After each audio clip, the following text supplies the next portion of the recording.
Hello, folks. I greet you and welcome you to the one, the only show that says it all or bears it all. Homo Politicus. Welcome. I'm Citizen Jones, and today, Nnamdi Kanu, Southeast governors resolved to meet President Tinubu over detained indigenous people of Biafra IPOB leader. You know, since June 2021, when he was controversially renditioned to Nigeria from Kenya, detained leader of the segregationist group Indigenous People of Biafra IPOB, Nnamdi Kanu, has stolen the headlines, even as Nigeria's southeast region had been nearly brought to its knees. No thanks to the twin evil of sit-at-home and unknown gunmen. Attempts at securing his release from many quarters had met with stiff resistance. Groups and individuals alike had failed at getting Nnamdi Kanu free. The latest, perhaps last-ditch attempt at getting him free is coming from the Southeast Governors Forum. The regional group hopes to intervene by asking Mr. President to set the embattled IPOB leader free in the interest of peace. Southeast Nigeria wants to sing free at last, Nnamdi Kanu is free at last. I wish it Godspeed. Now let's have a conversation, please. The conversationalists are the A-list, I call them. Cyril Abaku, broadcaster, communications expert, is here. Cyril, welcome. Thank you, Citizen Jones. I'm glad to be here. Cyril is joined by Barrister Evans Ofeli. Mr. Ofeli, I greet you. Thank you, sir. Well, the subject matter, gentlemen, is like the Northern Pole, constant, reminds you and I that there's an unfinished business. So let's go there. The Southeast governors think this intervention should get Nnamdi Kanu out. You trust it? Well, it is expected that by now they should be coming together to make that demand, given that if not for Nnamdi Kanu itself, for the sake of the 5 states that have been grounded, almost grounded, they're almost on their knees, as you said in your introduction. The sit-at-home orders, the seeming the violence, unknown gunmen. Yes, the violence, the unknown gunmen, and all the sins committed by criminals in that region have been attributed to IPOB. And Nnamdi Kanu himself has said, the last time he spoke to the press in the courtroom, he said he wants to be released so that he can go and solve the problem. Whatever that means. The governors cannot afford not to come together at this stage to make a demand. They cannot afford to because the truth is that axis of the country have been made ungovernable, almost ungovernable, by the conduct of the IPOB and other groups that have... and to think this is an irrepressible group of people. It's not an irrepressible group. The people you cannot put down. Yeah, yes, in a manner, because there was a time that the governor of Anambra State gave an order, and the IPOB gave a counter order. He said banks should come out on a particular day, on a Monday, to serve their customers, and the IPOB said the banks should not come out, and the banks didn't come out. So it means that you now have parallel authority in that region that have disrupted a lot of things, economic-wise. So what they are doing today, or what they are doing now, they ought to have done since. But it's better late than never. Now they have to brace up to their challenge. Yes, Cyril, let me bring this out. How does one reconcile the penchant, that is the love of the Southeast region for lacking consensus to this intervention? Yes, I'm glad you even went there because, frankly speaking, there's been a measure of or the appearance of consensus.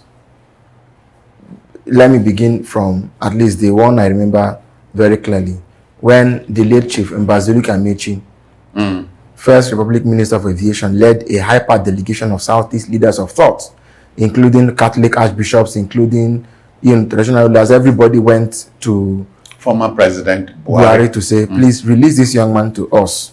Mbazulike said, release him to me. I'll tame him. I'll tame him. I mean, this is Africa. We respect our elders a lot. So, but the president did give the impression that he was going to play along, that he was on the same page with them. Only for us to later hear in the memoirs of Femi Adesina that there had even been a contemplation of an assassination on Nnamdi Kanu. Now, after President Tinubu came into power, I recall that in the early days there was a lot of charismatic fervor coming from the governor of Enugu State, Peter Mba. He was in Abuja, he was everywhere. He was saying, Mr. President, release Kanu to me, release him to me. Soludo has also made the same plea. Now, the governors of the region, in their last meeting, resolved among other things, to approach the president again for the release of Nnamdi Kanu. Now, the question to ask is, why is the federal government not willing, or not? Why are they appearing not to be willing to release Nnamdi Kanu?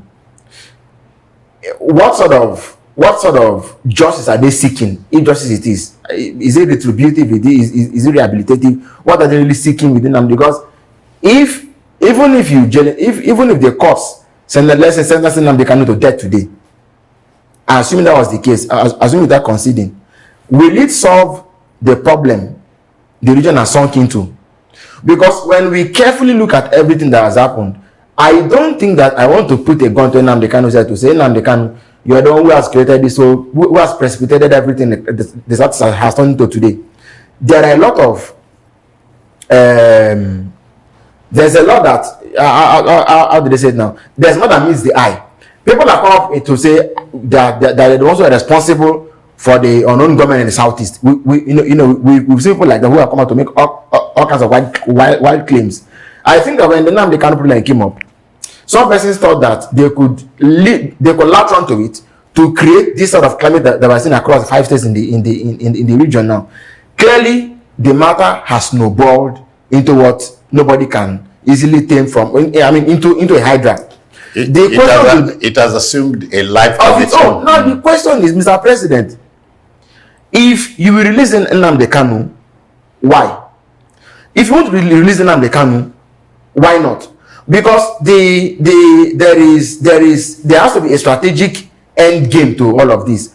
Otherwise, the president clearly, I mean, he has rebuffed Peter Mba. He has also rebuffed Soludo. So it means the president has his own vision or idea how he wants to, because it's not just Nnamdi Kanu, it's entire region. What exactly is the president envisioning, and how does he want to solve the problem? That, I think, is the real question here. Yeah. By Saufeli, Nnamdi Kanu is facing court trial. Yes. Is the court not important in this whole game? Well, even this thing we're talking about, go and meet the president, for the president to release Nnamdi Kanu, is an aberration. Complete aberration. The court ought to grant him bail ordinarily. You understand? They said that bail is at the discretion of the court. But I also disagree, because bail is a constitutional matter. Okay? And a suspect is presumed innocent until the contrary is proven. Ordinarily, we should be saying that the lawyers of Nnamdi Kanu should bring a fresh application for bail and ask that he be granted bail. The last time that attempt was made, the court condemned the federal government, condemned the act of the government, the Kenyan government, and made all expression to the effect that Nnamdi Kanu's rights have been violated. But they didn't go further than that. Maybe because of the interests hanging all over Nnamdi Kanu's head. And as at the time that the high power delegations went to meet Buhari for Buhari to release him, it was a classical case of the case of the old Roman Empire before Marcus Aurelius, when he told his son is not a moral man, and had wanted his own general to succeed him. When the son heard that, the son wept and came to him and was questioning him. Was aghast. Yes. And he told the son, say, your failure, your fault as a child is my failure as a father. What that typified was that the same President Buhari released Nnamdi Kanu at some point.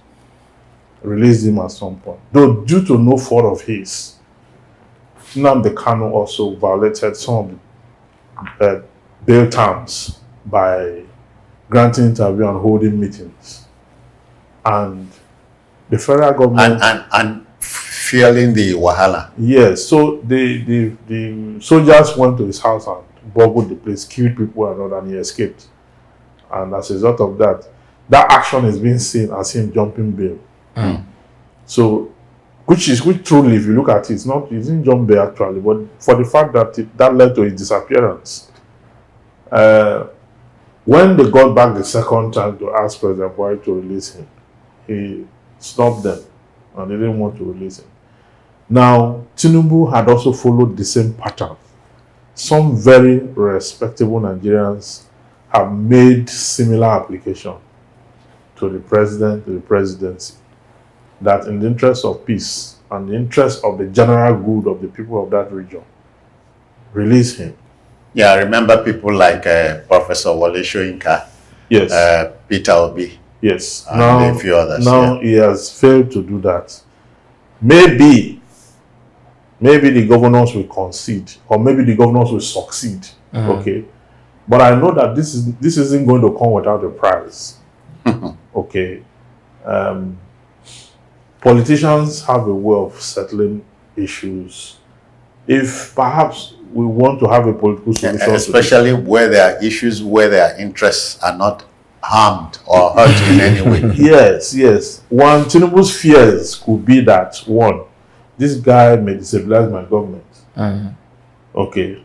And at the same time, I need to also lead and act in a way that I can have certain kind of assurance of a second coming. Okay, those are factors that you could play around with. But whichever way it is, it's in the interest of Tinubu to make sure that he releases Nnamdi Kanu. It's in his own interest, because in a way that will rub off on... If the problem is not releasing Nnamdi Kanu, that's not the problem. The problem is whether Nnamdi Kanu can maintain his own release. Yes, whether he can... Otherwise, would Nnamdi Kanu play ball as we see? Yeah, that's what I was saying. Can he maintain his own release, his own future? Can he maintain it? Because not everybody can handle their own peace. That's why. But let me quickly ask, so I don't forget. Nnamdi Kanu has a dual citizenship, Nigeria, Great Britain. Great Britain has been silent in this matter. Yeah, they've been silent in this matter. That you are a citizen. Rightly so. I don't think it's right. They ought to have made statements. Maybe because he acquired that citizenship by registration. He wasn't born in England. And maybe, I don't know, but Britain, they seem not to be looking that direction, because they too do not want a disintegration of their colony. Their previous, they were the one that named us Nigeria. You understand? At no point did they say after didn't name years, him Nnamdi Kanu. No, they didn't name him. And they didn't say after 6 years we should cut one part out and call it Biafra. Okay. Maybe it's the colonial retention of the name. I don't know whether it's offensive to them. But never a time has it been discussed in Parliament. Unlike certain issues they discuss in Parliament, certain issues going on here they discuss in Parliament. Issues that tend to affect their interests. Yeah, but he's from a county there. He resides in a county over there. I mean, his rep is there in Parliament. But the man had not raised issue when Shawara was in detention. The person representing his account in Congress raised issue at the center and in New Jersey, both sides. Okay, and they discussed extensively about his welfare and that the fact that an American is trapped somewhere and is being maltreated. Okay. All right. See, we talk about a political solution to the Nnamdi Kanu matter. Are we ready to remove the difficulty? No, we don't seem ready. As a matter of fact, I'm for a political solution. But the political solution that we're really looking at isn't one that will address the issues substantively. You know what Nigeria has always... Sorry. Meaning the political solution won't give anybody Biafra.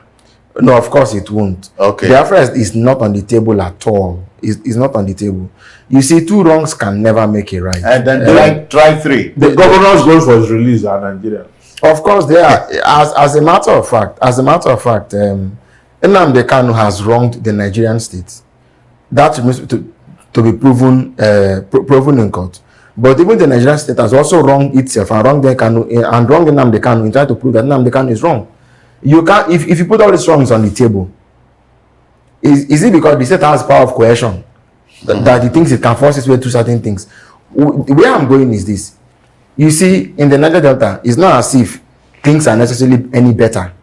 In the creeks and all these places, everything wrong with Nigeria is still wrong there. But they brought what was it called? Amnesty back in the day.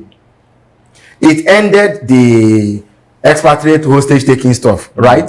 But it didn't particularly solve the problem of the Niger Delta. It did not. Youth unemployment, and so on. So in the southeast too, I think the government is looking for a magic wand that simply puts Nnamdi Kanu out of the picture.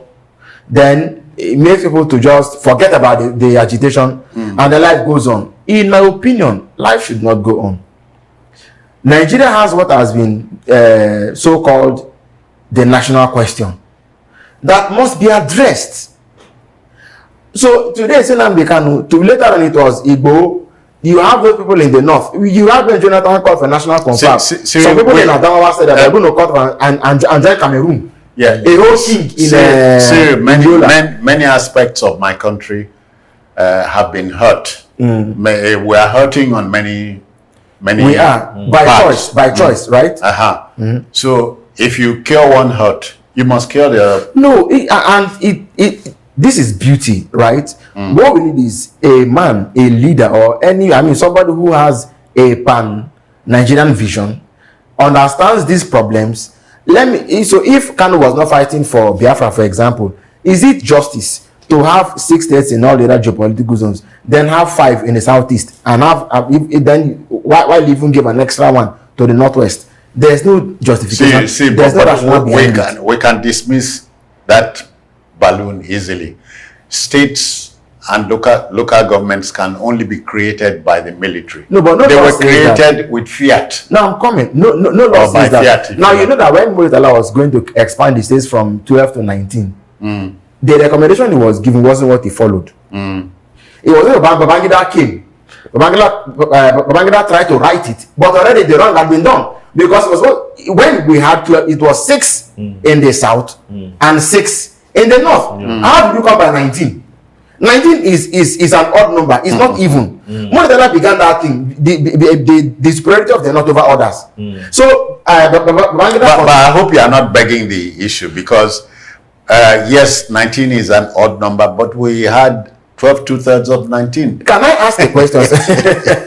Going back to Richard, like in the Second Republic. Yes. Now we have to the World War crisis. Yes. Now that we have 36 states in the federation, which is even. Yes, you now did the odd thing of giving those who are 6 an extra one, and then deprive those who should have had 6. No. And give them 5. You see this issue of 5 states in the southeast. It is only now that we woke up from that slumber, when we created in our imagination geopolitical zone.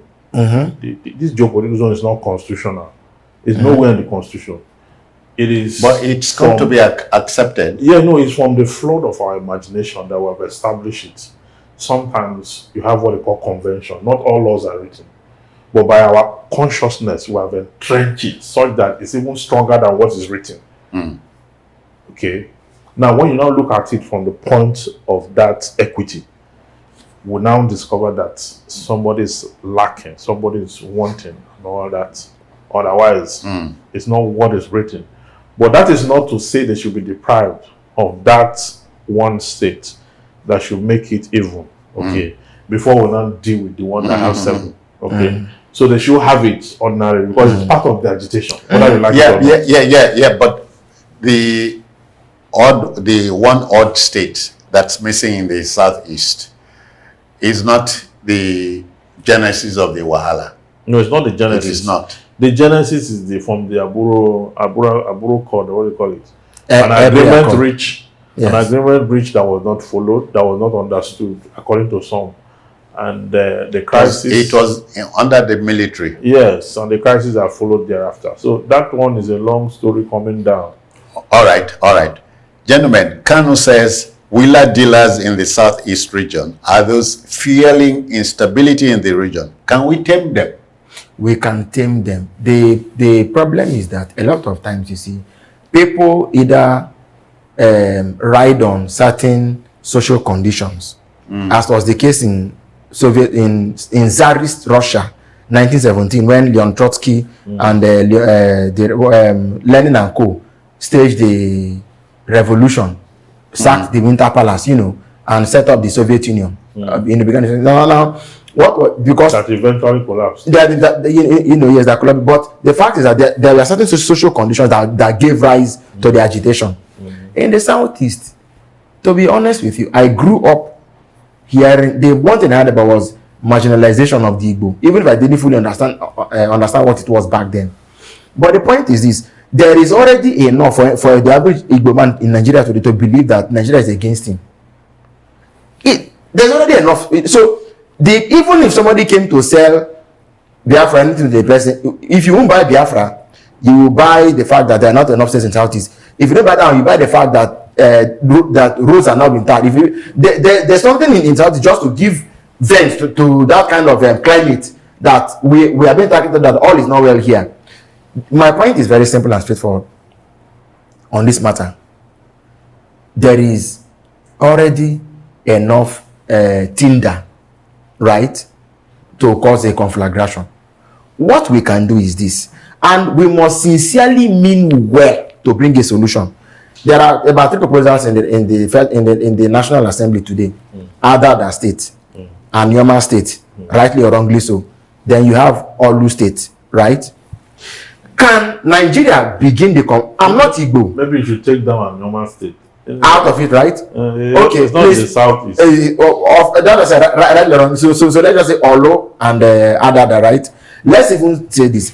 If we mean, I'm not Igbo, I'm not from the southeast, I'm from Port Harcourt. Now, can we mean well by saying something like this? Okay, we release Nnamdi Kanu, stop the agitation, we are going to give you an extra state in the south. That should be enough, actually, for at least for now, to assuage the feelings.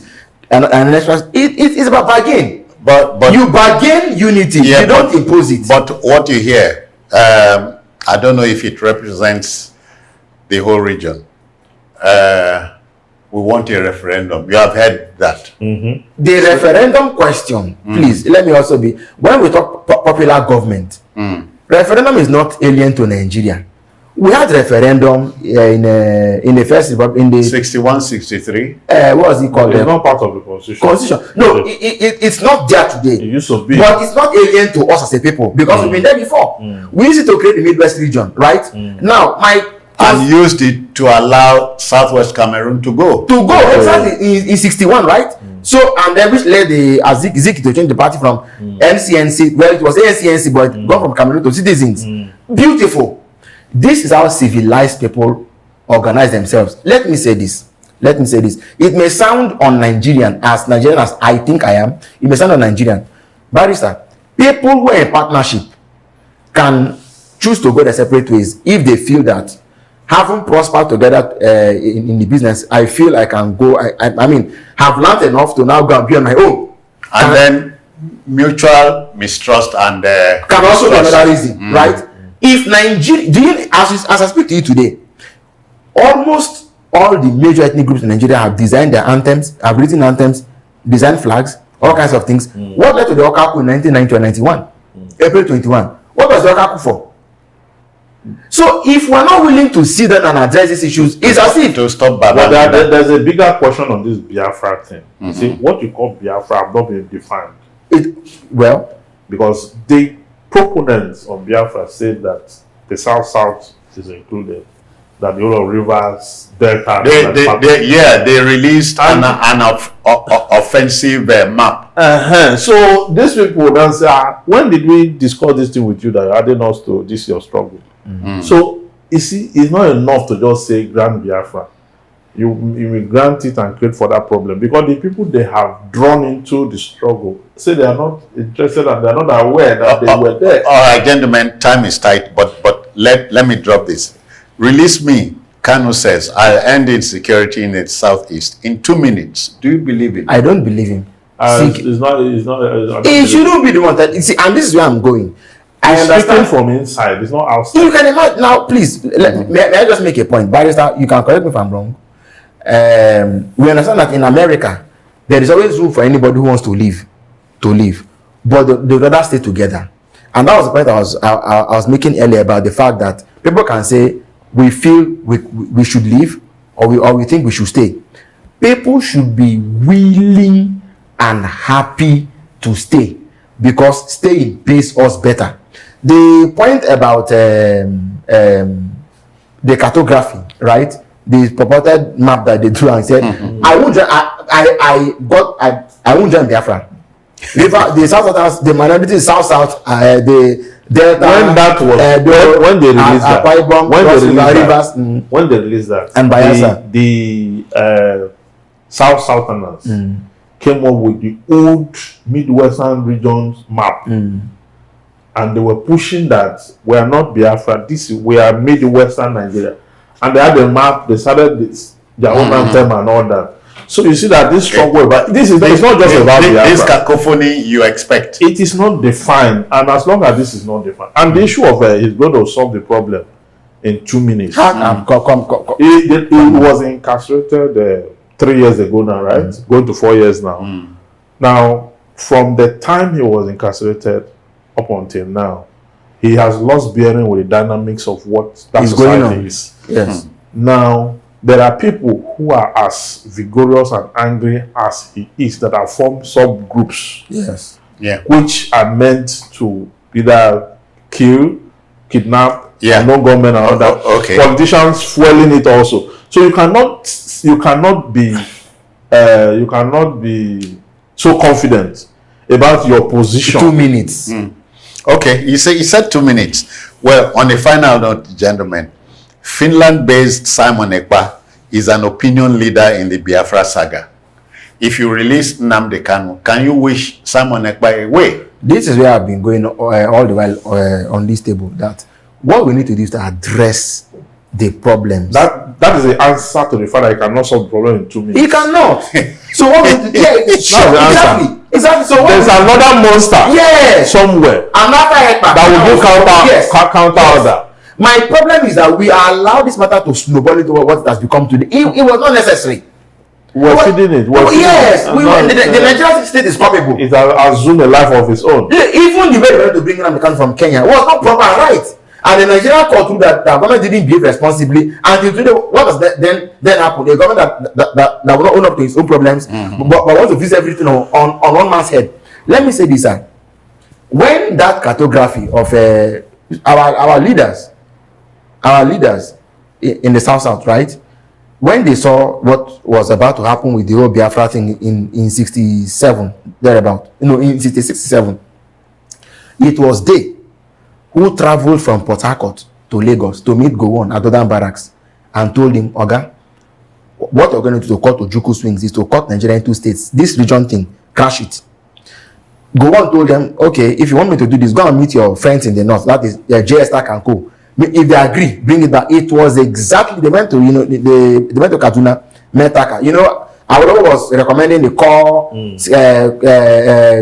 Ogoja River State. They told him, no, if this is what people want, give it to them. the argument was not on topography. They came to Lagos, gave Gowon they mapped their drum, 3 in the north, 3 in the south. Gowon took that and delivered Decree 14 of 1967 on May 27 of that year. Turned the whole thing to state. That was how. So they are threatening on dangerous. They are not the only ones who have a problem in Nigeria. Every state, every town is hurting. It's hurting. But my concern is that whether they say Nnamdi Kanu or Igbo, what we need to do is to look beyond the men. And Nigeria does not want to address issues. We just want to play the ostrich and hope that by throwing money around, people will calm down. Like, they can't out of the issues like in my village now, the only federal government presence in my village was 8 bags of rice. You can imagine that. I will not hurt it. You can imagine that. People don't know this street in Ikeja, Isaac John Street. Dr. Isaac John Fiberesima was a medical doctor, was among the leaders of Old River State, Port Harcourt, and so who told Ojukwu to his face at gunpoint that they will not carry the people to join Biafra. After they were Gowon, rewarded the man by naming a street in Ikeja after him. There's history. What we must do is to tackle issues. I believe, and I can tell you that in the Southeast, all has never been well, like, since after the war. So, for example, we saw what Aron did in Biafra. And gentlemen, we are talking a war that was largely avoidable. Completely avoidable. Completely avoidable. One of the things I took from Biafra after I read There Was a Country, right, was the fact this was a war in which Nigeria's intelligentsia wasted their genius. And ever since the war, we've not had any other program or project in Nigeria that has drawn in our best minds to come together in one effort. Never. Okay. In fact, in Biafra, things were so, well, in quote, good, that when they were to write a paper to curate or harness everything that they are fighting for, which later came to be known as the Ahara Declaration, the Cambridge scholars were fighting with the Oxford scholars who should write the document. In this connection, this must be the final one. In this connection, you expect the late Colonel Odumegwu Ojukwu to have written his memoirs, but he didn't. He didn't, but he delivered a lot of interviews, majorly in the UK and in the US. That does not approximate to capturing the thing. It does not. Because and for future generations. Yeah, it does not, because it's limited to the interviewer's questions. Yes. And it's not except they look for a way to package all together in one. I wish he wrote something for the No, he did write Because I'm Involved. And what did it address? Anything but the crisis. Yeah, that's what I've seen that. I've seen that because I was involved. I've read it. But as someone who wasn't born at that time, that was not where I got the information about the war. Yes. I got it from history texts, where I offered history. That's why I got the information, not what he wrote. I expected that he would put something together for the generation. And it's a crying shame, essentially because he was a graduate of history. Exactly, modern history. Very well. Not Oxford, right? Very well. There are cynics who say he was a graduate of British history, not African history. Does it matter? A man's history is if you study history, you study history of the world. Yes. You study history of the world, history of British, of Africa. Yes. All right, folks, we must go. But let me thank you, Cyril Abaku. Many thanks for your time. My pleasure, citizen. Barrister Evans Fufele, I thank you too. My pleasure. So, what we do is simple: mold opinion and allow you to make up your mind. We've dropped it on your laps. So we are out of here. Don't forget, Nnamdi Kanu Southeast governors have resolved to meet Mr. President over his detention. Will his release, eventual release, calm nerves?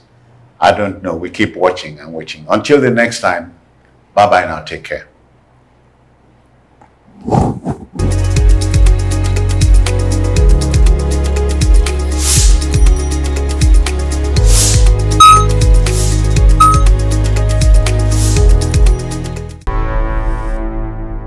Enterprise TV, a traditional